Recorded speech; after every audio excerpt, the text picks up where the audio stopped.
All right, what's up, guys? This is Shay with What's Your Range. On today's episode, we're going to be with Ryan Boswell. This guy is a viral content creator. He's a brand advisor and just truly an entrepreneur that's got big things coming. We're excited to chop it up and get to know what his future is looking like and what the next steps are. Let's go.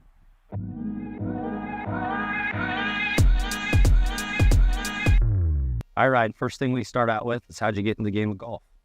I got into the game of golf when I was probably 10, 11 years old. Didn't really play much growing up. I had a grandpa that was really into golf. I played all while I was growing up. Big golfer his entire life. Played in a pro-am with Arnold Palmer. Shoot. Just really big golfer. And I wish that I would have taken it a little bit more serious when he was alive. When he passed, I started getting quite a bit more into it, just as a fun way to connect with him. So picked it up. Where are you from? Born here in Utah. I grew up in Chicago. Yeah, western suburbs of Chicago. So we'd come out every year for spring break or for summer break. We'd go down and play in St. George with him growing up, play a couple rounds. Played probably 2-3 rounds a summer. And then once I started picking up about 3 years ago, I started playing a lot more than 2-3 rounds a summer. So yeah, it's been really fun. Well, did you play golf in high school, like on the team, or did you just pick it up? I did not. No, I picked it up really 3 years ago. I would play a round or two or a summer, and that was about it. Well, you've got it. I've golfed with you a couple times. You're pretty dang great. So Thanks.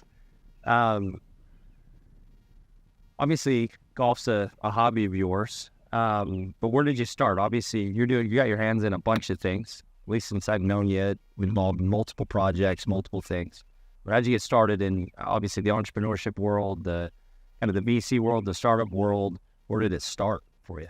My first startup ever was a duct tape wallet startup.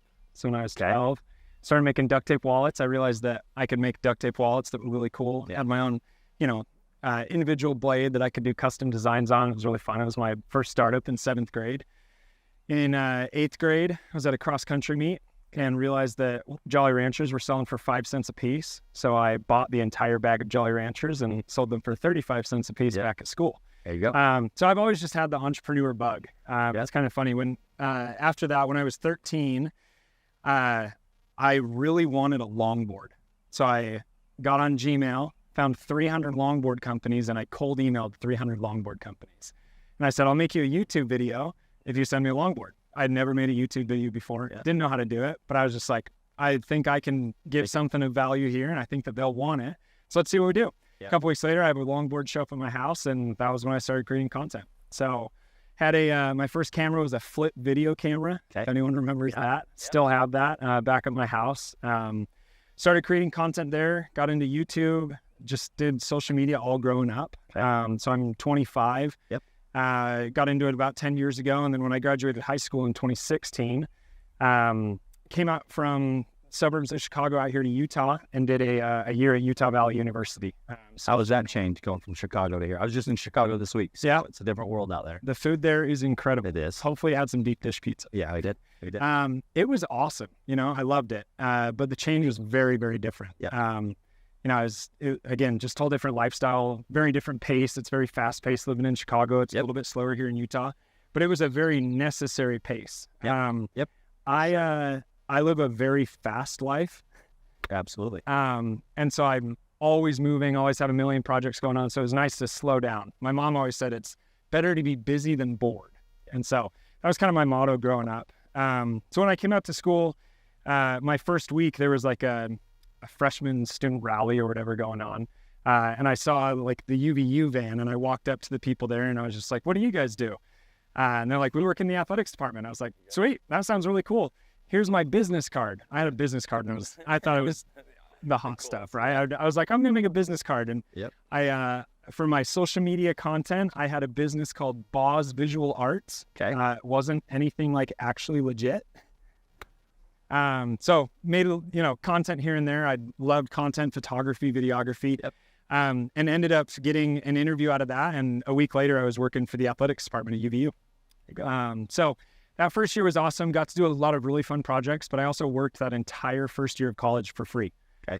And got a ton of value out of it that I think if I, I'd been working another job, or if I, was getting paid for that work, I don't think I actually would have gotten as much out of it, because it forced me to dedicate to that work. I think that's something that's huge. I think Gary Vaynerchuk, who I've looked up to a lot over the last decade, he said, if somebody was getting into something, whether, let's say it's real estate for an example, everyone's like, oh, I got to go find, some real estate company to work for and they're going to pay me. And he's like, I believe it should be the opposite. Right. Like if anything, you should be paying to learn from the best of the best.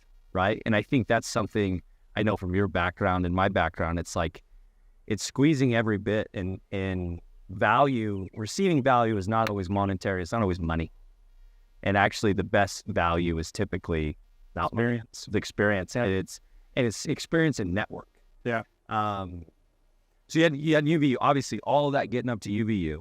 You go serve a mission. Yep. Okay. Where'd you serve? Washington State. Washington State. Yeah. So took 2 years off. okay. What are one or two things on your mission that helped you? I know there's a lot, and everyone's got their own perspective and their own, I served in YSA, young single adults, my whole mission. And so that trends, I served a very different mission than the same people that were around me. Yeah. But what are like one or two things, I think, coming out of there, specifically like from a business standpoint, that you were able to pull, because you're already an entrepreneur in a sense. You have that mentality and that focus you get at UVU. You're there, you go on your mission, you kind of give up all that, you dedicate. What are a couple things that you pulled out of there?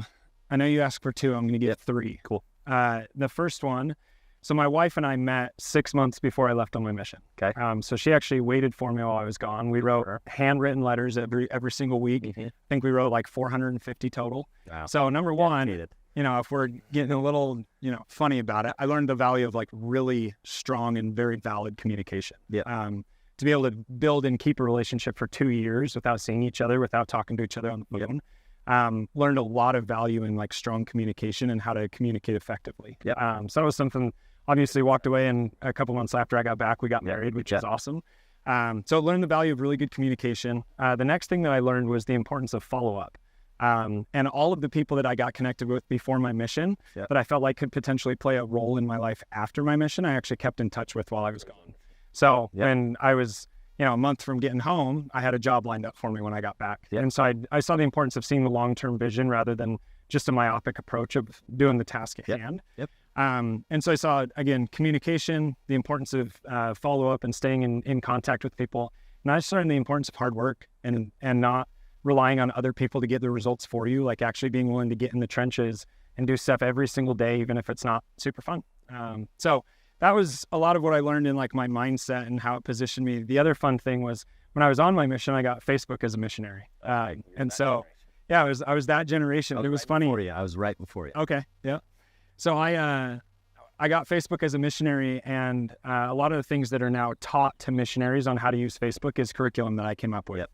So those are things that I built and came together with on my mission, and I created some training materials and trained a lot of mission presidents all over the world, and got to use social media on my mission, which then impacted quite a bit of my career trajectory afterwards. No, that's huge. That is huge.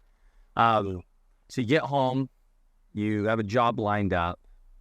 What does it look like those first couple of years, right, when you get home? It's really interesting. I'm about to hit my my 4-year mark of being home. So I got home in June of 2019. My goal when I got back and when I was working at UVU was I wanted to be a college athletic director. Okay. That was my career goal 4 years ago. So I'm working at UVU, running the social media in the athletics department. I thought I was going to work in sports for the rest of my life. In February of 2020, COVID rolls around. Sure. And I remember I was at the WAC basketball tournament in Vegas. And within that hour and a half, 2 hour span, the NBA, MLB, and the NHL all shut down their seasons. I was at a basketball game, and it all happened while I was sitting in one seat. So I remember coming back, and I was just sitting there thinking, I was like, I wonder what my life looks like. I'm not going to be in person. I had just, kind of been promoted to a new role within the athletics department, and it was to run basically student body affairs and to run the connection between athletics and the student body. And I was like, how am I going to do that if no one can be in person? And so I thought, I could do this virtually. And then I started working on it. And for about 2 months, I was working virtually for UVU. And while I loved the university and the mission, I didn't know what was going on at the time, but I just felt this discontent inside of me. And I realized that there was a lot more that I wanted to be doing. So I got recruited to a startup in June of 2020, sorry. And got recruited over there and started to have my world opened up quite a bit. I had branched out from just thinking I was going to work in sports for the rest of my life, and worked at that startup for 2 months. And then in August of 2020, it came time to enroll for classes for fall semester.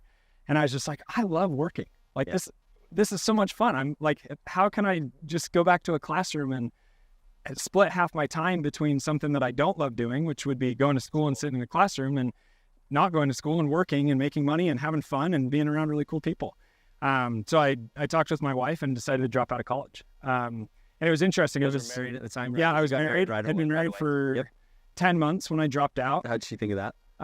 She was very, very supportive. My wife supports me in everything that I do. And it's nice because I've never really had someone that I move very quickly. Yep. So it's nice to have someone that's on my side and trust me regardless of how fast I'm moving. So very supportive. Obviously we had questions and we'd had the conversation like, what's your backup plan? Like, you won't have a degree. And I'm like, my degree is not the backup plan for me. It's not the backup plan. So ended up dropping If it's the out. backup plan, then we're probably doing something wrong. Exactly. So I ended up dropping out, and it was the best decision I've ever made. And it's really interesting because I still stay very heavily involved at UVU. I love the people over there. I go to every basketball game. Yeah. I'm a donor to the athletics department. Like I stay very, very involved, and that's because that's where I got my start. And I credit UVU for that. Alma mater. Alma mater. Yeah. It'll still be that for you. Yeah. So worked there for about a year and a half. Switch it up. Yeah, let's switch it up. Take some shots. There a year and a half. Yeah, I was there for a year and a half At the startup. At the startup. Sorry. And it was an awesome experience. Got to learn quite a bit about the startup world. Learned about what works and what doesn't in a fast-paced environment. What kind of company? It was a social media artificial intelligence company. So it has software that could analyze images and predict how they'd perform before you post them on social media. Okay. It was really cool. I loved the group that I worked with, but had the person that was running the company, we just didn't quite see eye to eye. And it taught me a lot about how different people run organizations. There were times where I was really frustrated and didn't really feel like I was getting in to do what I was best at. And there were other times where I was like, I am the student in this situation and I need to understand that. And so merging those two experiences together, about a year later, the company ran out of funding and I was let go. And I had a really interesting experience about 2-3 weeks earlier. I had met someone that had built a startup, and we were talking, and he was like, you should come over to my shop. Like, let's chat sometime. I'd just love to kind of pick your brain on marketing and what we're doing.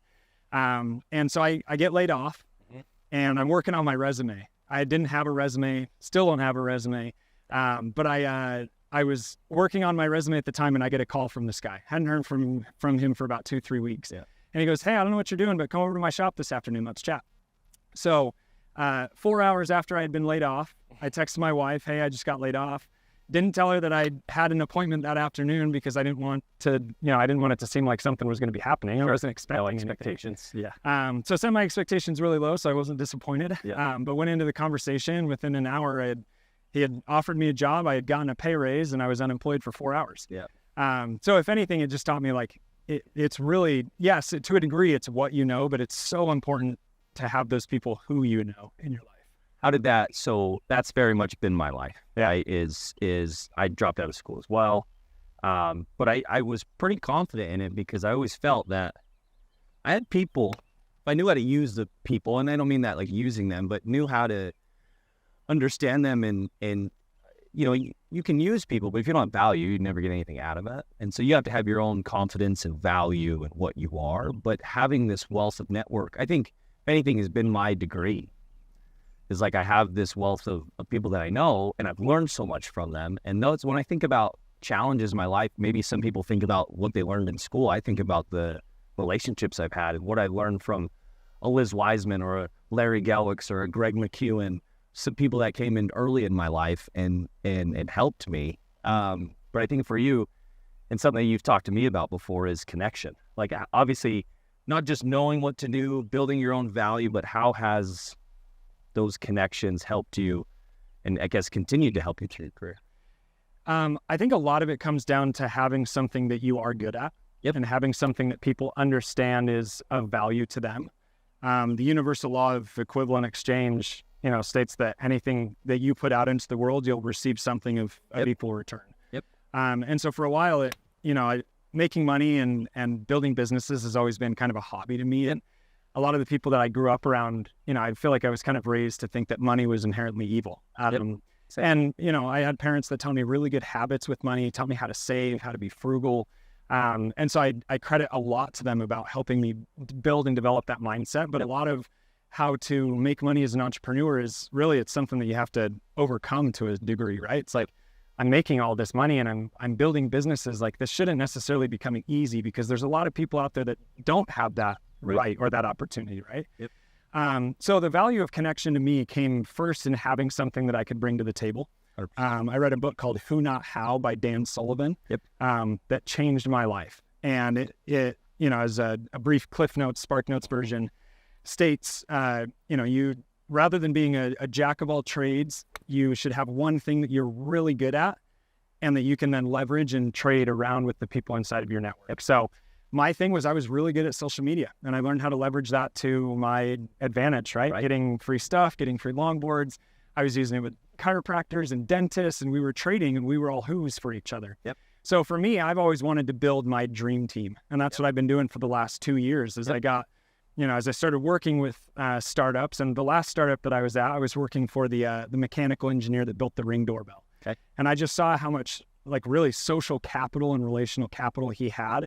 At any time where we had an issue that we ran into, where there was a challenge that we were trying to overcome, he always said, "Oh, I have this person that I can call up," and he'd call them up and they'd solve the problem. Yep. And I just realized, holy cow, it is so important to have those people that can solve problems at a moment's notice, and having who's for everything that you run into. It's a form of bartering, right? So it's like, it's not always a paid employee that you have to have. It's, hey, I know I can call this person anytime because I've also given over the years. And the nice mutual understanding of, we're here to support each other, even though we're in different fields and we're doing different companies and those things like that.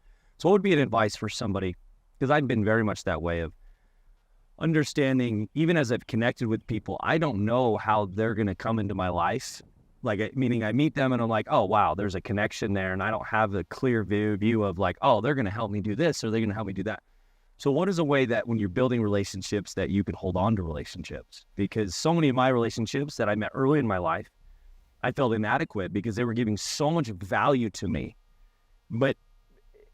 and it almost felt like I was the kid and I was the mentee and they were the mentor. And so I've always been like, okay, I got to continue to give value. So I always would do things for them to keep that relationship strong. Now I'm in a position where I think I have value. I can finally bring them. So how do you create that? Like, how do you, and especially how fast paced you are when you meet somebody, what are some, I guess, pieces of advice to hold a relationship strong and then being able to know when to ask for something? My old motto used to be consume less, create more. Okay. And so I used to be so focused on creating value, because that's what all the online gurus will tell you. They'll tell you, make a course, don't scroll on social media. Like, you've got everything you need in your brain, monetize it. Like, to a degree, I get that, right? Sure. I understand that. But my new motto now is curate and connect. Okay. And then create. So I have a goal every single day to meet one new person. Yep. 365 people in a year.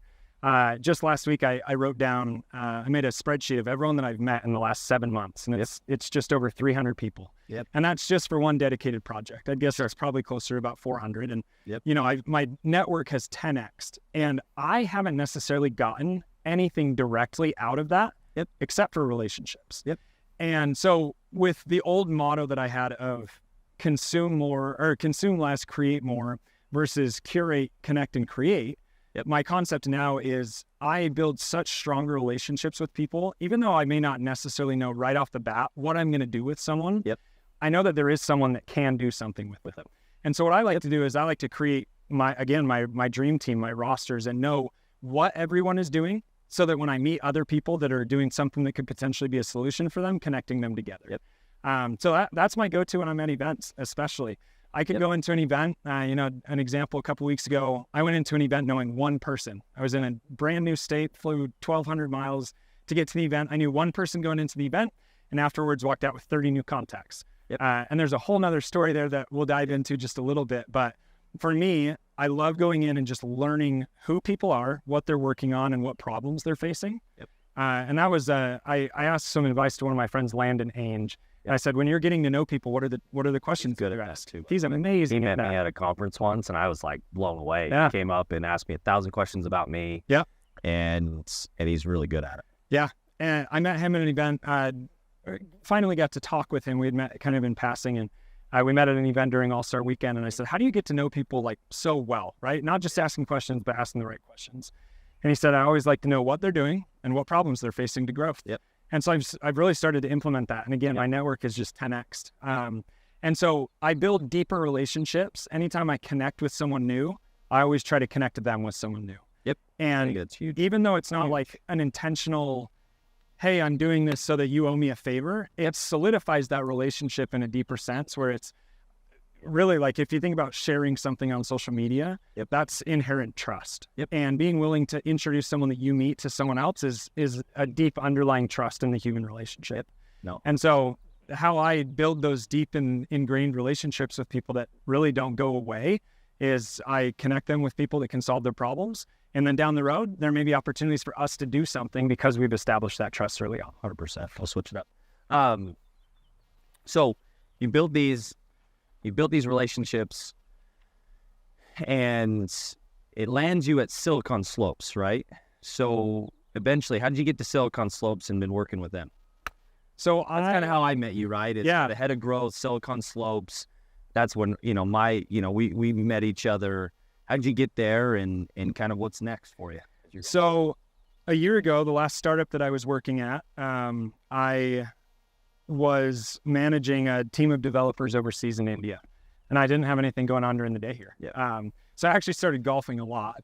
I should be a lot better for how much golf I played last season. But I picked up, about 6 months prior, I had really started investing deep into TikTok. Started building my personal brand. I had worked with, 10, 20 companies over the years on social media strategies or just kind of ideas. I hadn't really built a package or anything around it.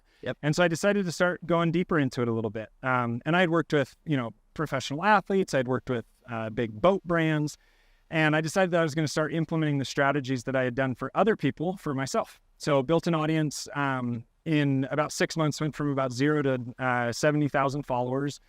Did 20 million views and had a blast. It was really fun. I started getting back into, doing content partnerships and companies sending me stuff. And it was really fun. It was fun to be back creating. That was kind of you too. And it wasn't just somebody else, but it was being a little bit more front and center. Yep. Yeah, exactly. And it a lot of that came down to understanding what made people move, what gave people an emotional response to do some sort of conversion. And so I started working quite a bit actually with SaaS startups that didn't have budget to pay for Facebook ads, but they could afford to have a social media manager and helping them understand how to build strategies, to build social media strategies to get organic customers coming from organic channels. So I worked with about 15, 20 startups, and all of my lead gen for consulting that I was doing actually either came from my organic TikTok. I'd get emails from companies that wanted to do a TikTok partnership, and we'd hop on a call and say, I know a little bit more about this than just being an influencer. Let's do some strategy and let's do some advising. So it'd either come through that or through personal introductions from people that knew that I knew how to do that. So I was managing this team of developers overseas, and I didn't really have anything going on during the day. I was reading the book. I was reading Steve Jobs' biography by, Isaacson. Walter Isaacson? Blanking on his first name right now. Could be. So as I was reading that book, it just talked about how Steve would go into rooms and command rooms, and he would not back down from what he thought that he wanted to do because he was confident in his skills and abilities. So I had this prompting, and I really wanted to get involved at Silicon Slopes, which is an awesome 501c3 organization here in Utah that is focused on building the startup and business ecosystem and entrepreneurship scene here in the state. So I had a friend that was working there at the time, asked if I could come help pro bono. I didn't want to be paid. I just wanted to help out with their Silicon Slope Summit. They do a big business conference every year, pulls about 10, 15,000 attendees. And I just wanted to help out with the social media strategy and helping out building the brand. About a week afterwards, we were like, oh, this is actually a it's actually a good fit. Yeah. So I ended up coming over full time. Yep. A month later, I was working for them officially, and that's the role that I'm in now, building business development and growth, and ran marketing over there, and have just helped build this brand and learned so much. I mean, the exposure and the opportunities that I've had to meet people is just phenomenal. There's no better way to meet people than being in an organization that helps run the state and helps run that scene. When I was leaving, when I got out of the door-to-door space and ultimately left to Florida, Silicon Slopes was just kind of getting started. And to see what it's become, I think if I would have been in your shoes, you know, those years after, I would have done the same thing. And that's what me and you talked about, is like, what a nucleus of incredible people and movement that, if anything, you just learn from. Yeah. You create, you connect, and you have these connections that no degree or no amount of you going to UVU or school could ever have gotten you, but just sitting in probably meetings, countless meetings and connections, and flying around the country, because I know you've done that, meeting people, you know, for this cause, for this mission of making Utah, you know, getting people to look at Utah a little differently than it historically has. Yeah. Being like a tech giant in this area, and I've seen it. I've seen the companies come here. We're seeing, you know, billion-dollar exits happen now often, not just, you know, one here and there, but often. And what a place to be able to do. So now, as you're in this position, you have kind of access. What's next for you? What is, because you going back to TikTok a little bit, you had, you know, you're helping on your personal brand, but you've had some success on TikTok on the personal brand when it comes to, I think, mental health. There's some of the ice bath stuff that kind of went crazy. You were on the forefront of that, if I'm right, of kind of the social. That, I mean, it feels like there was a craze going for probably a few months, and it's still going, right? Yep. How did you get into that, and what's next for you on it? How am I going the hole? Let's go in the hole. Well, that's close. Yeah. So about a year and a half ago, I got diagnosed with ADHD. No brainer there. Yeah. Family and Me too. I knew that growing up. I just didn't listen to them. So I walked into the doctor's office and walked out with the diagnosis of ADHD, anxiety, OCD, and depression. I was like, oh, my whole life makes sense now. Yeah. And so I started documenting my journey of learning to live with ADHD. So that was originally what I built my brand around on TikTok. Was my name was Productive Ryan. I was focused on productivity. I was obsessed with productivity. Yep. Had a great time, built a fun audience around there, and really started documenting the things that helped me live with ADHD. And one of those things was ice baths. Yep. I saw someone hop in a horse trough and break a bunch of ice, and I was like, that looks very therapeutic. I'm going to try that out. Yep. So I go to Cal Ranch, spent $129. It was February of 2021, February of 2022, and by the horse trough, my wife thinks I'm insane. She's like, you just can't hold the horse trough. Like, here's Ryan's new hyperfixation. He's going to be cold plunging now for a month, and then he'll never do it again. Like, well, that's something to do with ADHD too. Is like there's this stigma. It's like, oh, these are these kids that just can't pay attention to anything in class. But in reality, in a lot of ADHD, at least in my life, it's that fixation on one thing. Yeah. Like, it's not that I can't focus. It's just it's usually when I do focus, I'm all in and I can't think about anything else. Yep. But until I find that, then yeah, it is just, I am kind of a little bit everywhere until I find that thing, and then I'm all in. Yep. And I'm very much that way. And I've seen that. I didn't understand that either until I was diagnosed, and then I went through it. I'm like, oh, that's definitely me, because I can zone in, and I'm in the zone.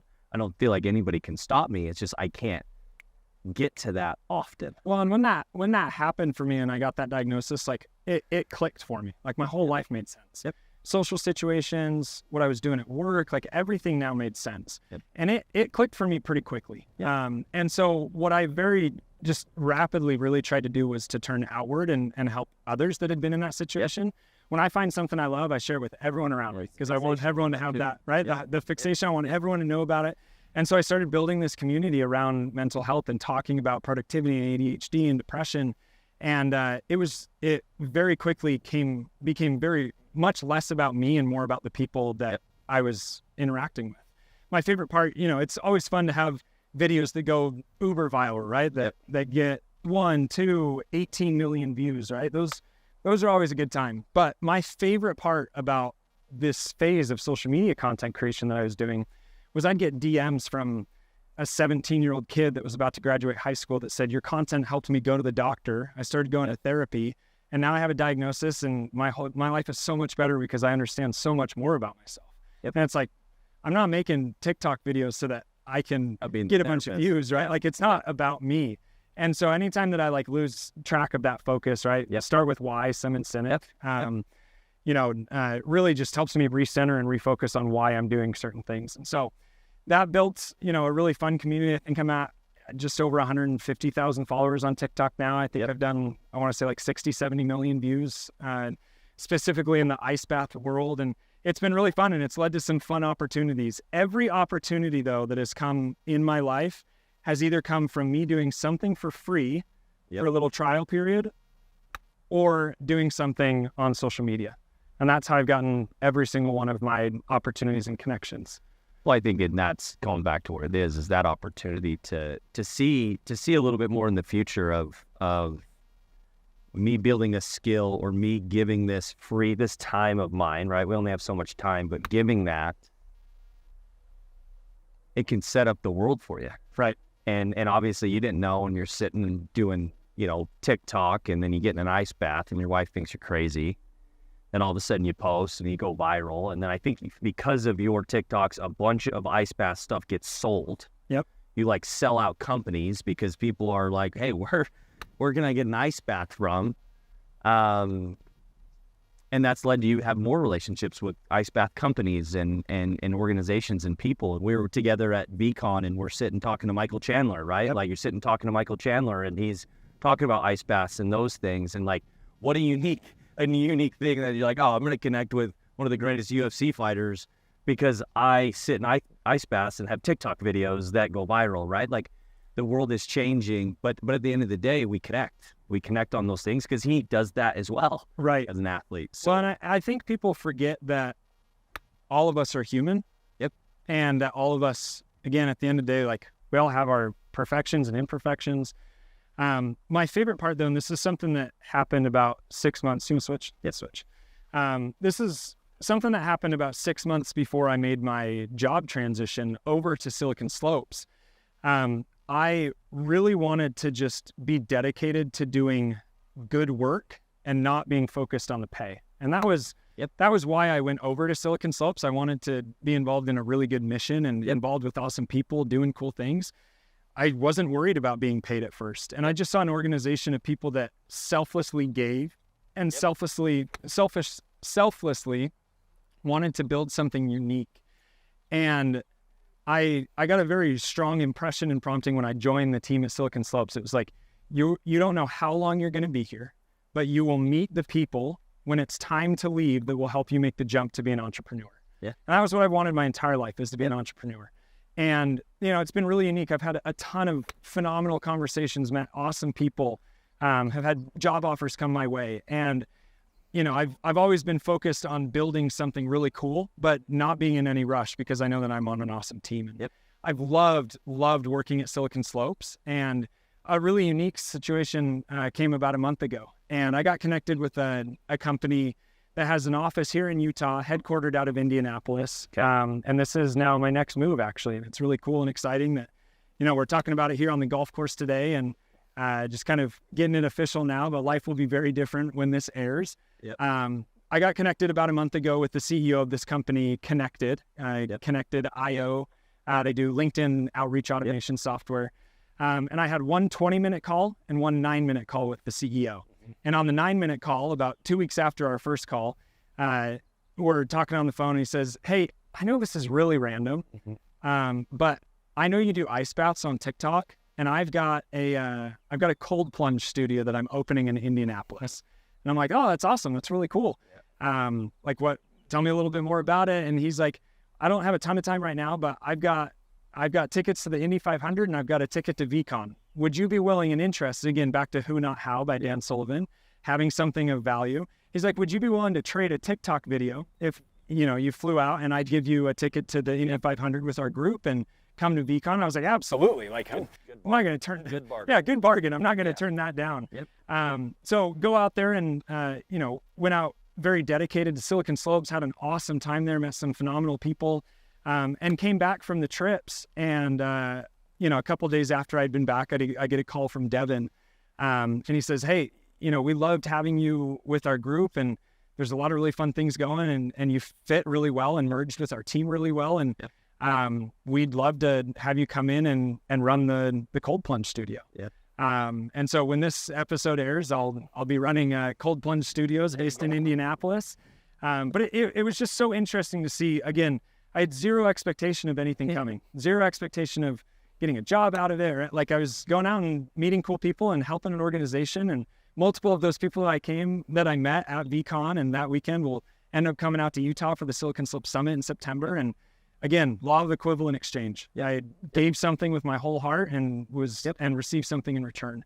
So it was really unique, like to be in that position where I built a brand around ice baths and cold plunging, and a year later to now be running an organization with 50 paying customers and 70 people on a wait list for franchising, and they opened 2 weeks ago. And 2 months from now, life will be very different. We'll be living in Indianapolis. But on that, you've been prepared for it, right? On, seems like on accident of everything that's led you to it. And I think, Steve Jobs says you can't connect the dots going forward, you can connect them going back. And I think that, the same thing. I was on a trip to South Carolina one day. I was running solar teams. I just moved into a new solar company, and I was opening up I'd set up like 7 offices, then I get to a new company, and I go back and set up the same 7 offices, but now for a different company. And I'm in Charleston, South Carolina. I get a call from my buddy, and he's like, hey, man, I see you just flew in because I posted on social media. Hey, I also, man, social media, like I'm not good at it, but just the movement of just sharing my movement has led into some of the most incredible experiences. Like I'm not good at creating the content but just to post that I'm in Charleston, a post that I'm in Vegas have led to the most incredible experiences, because it's like the hit up of this is what it is. Hey, I see you're in Charleston. You should go get a suit and come up and sit with me and my dad and my brothers. We run a wealth management firm. Wow. And so I hadn't put on a suit since my mission. I go to JCPenney's, put on a suit. I go up there. Their dad makes fun of my suit day one. He's like, because it was like a little bit lighter color. I think he called me some mafia guy or something. I can't remember. He made fun of me, made me feel insecure. But I sat with these guys, and that was that moment where in my head, I saw myself in a completely different place that I hadn't seen yet. And by the time I got on the plane, in my head, I'm like, I'm done. Like, I'm going to quit whatever I'm doing. And I was caught up in the emotion of it. But that moment set, just like what's going to happen to you, within 2-3 months, I'm going to get in my car and I'm back in Florida. And we're there for 5 years, right? And helped build an incredible company out there, which have led me to build my own. But you don't know. Yeah. You don't know. And movement is so valuable, and especially somebody that's busy and those things. But if you can move and then connect, right? And big things can happen. So as you go into this, obviously the wife, and you have a baby on the way. Baby on the way. Oh, man. She's in for it. It's going to be a fun 8 weeks. Fun 8 weeks. Baby doing 3 weeks and moving to Indianapolis. But at the same time, as much as I don't know that business, you'll get to know it really fast, is like you've been obviously prepared for it. Yeah. So, and that's exciting to see what the next opportunity is. And I know the group that you're with is a well-connected group as well. And there's going to be crazy opportunities for you to step in day one and just bring value. Yeah.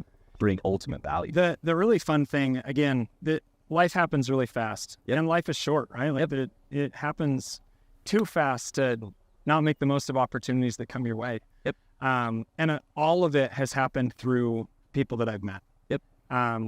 So this opportunity that came my way because 2 months ago I met one of my now best friends named Sean Finnegan. Yep. And I met Sean, and Sean and I became really good friends. We clicked. He's been a really great mentor for me and has taught me things that I never thought I would have ever learned. Yep. Especially in a classroom, specifically not just like from someone that I met 2 weeks ago, right? So 2 months ago, Sean and I met, and he connected me to Devin, and it's just been awesome to see how the people that you meet make up your life, right? You hear the saying, you're the sum of the 5 people that you hang out around the most. I think you're the sum of everyone that you meet. Yeah. And those experiences and those contacts really compounds into who you become and who you are and how you carry yourself. So, the really fun thing is about a month before I met Devin and the team and everyone that I'm now working with, I thought back to that prompting that I received before I joined the team at Silicon Slopes, that said, you're going to meet the people that will help you make the jump to be an entrepreneur. And I journaled about 25 pages. I wrote down everything that, I was thinking to myself, if I were to make a jump, what would be the qualities and the criteria that I would be looking for?